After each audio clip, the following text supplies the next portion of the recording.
Early voting begins today. It's October 21st, 2024, and these are your headlines.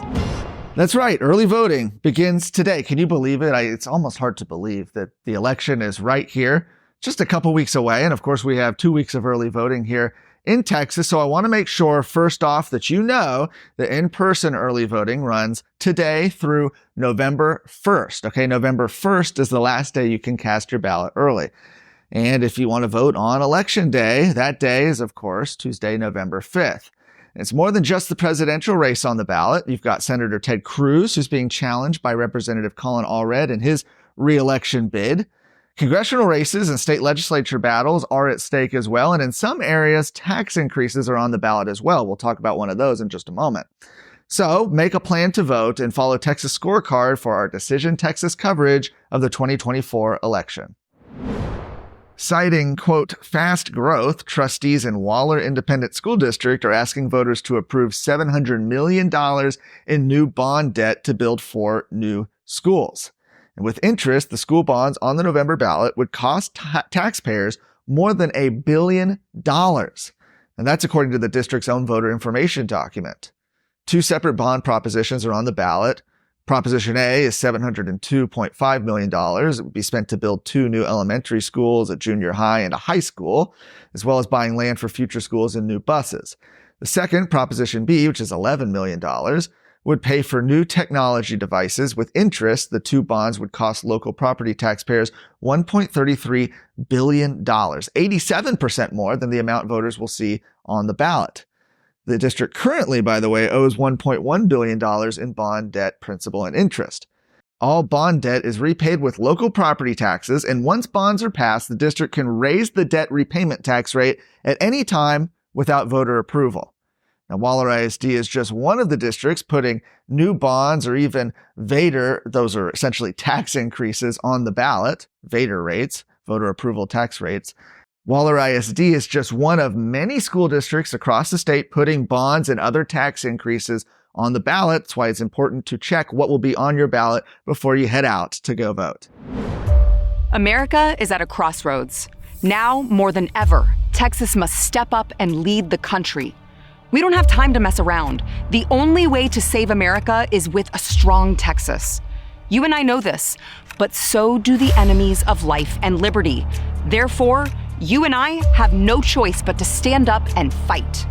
I'm Sarah Gonzalez, and to the enemies of liberty, I say, come and take it.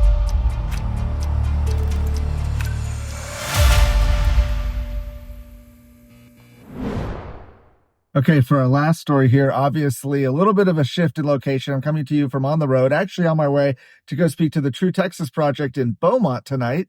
But I wanted to catch you up on this important story that's been making news, not just in Texas, but nationally, which is dealing with the House committee subpoena of Robert Roberson, a convicted child murderer who was set to be executed last Thursday.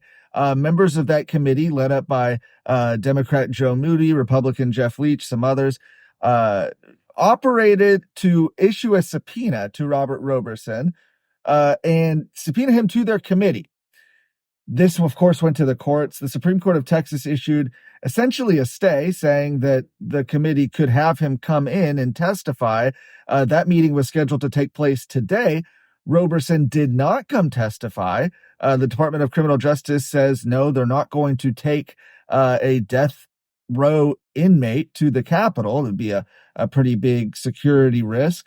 And at the same time, his lawyers and members of the committee say that having him testify via video would be unfair due to his autism, that he wouldn't be able to do a video conference, as well as the fact that he's been behind bars for the last 20 years.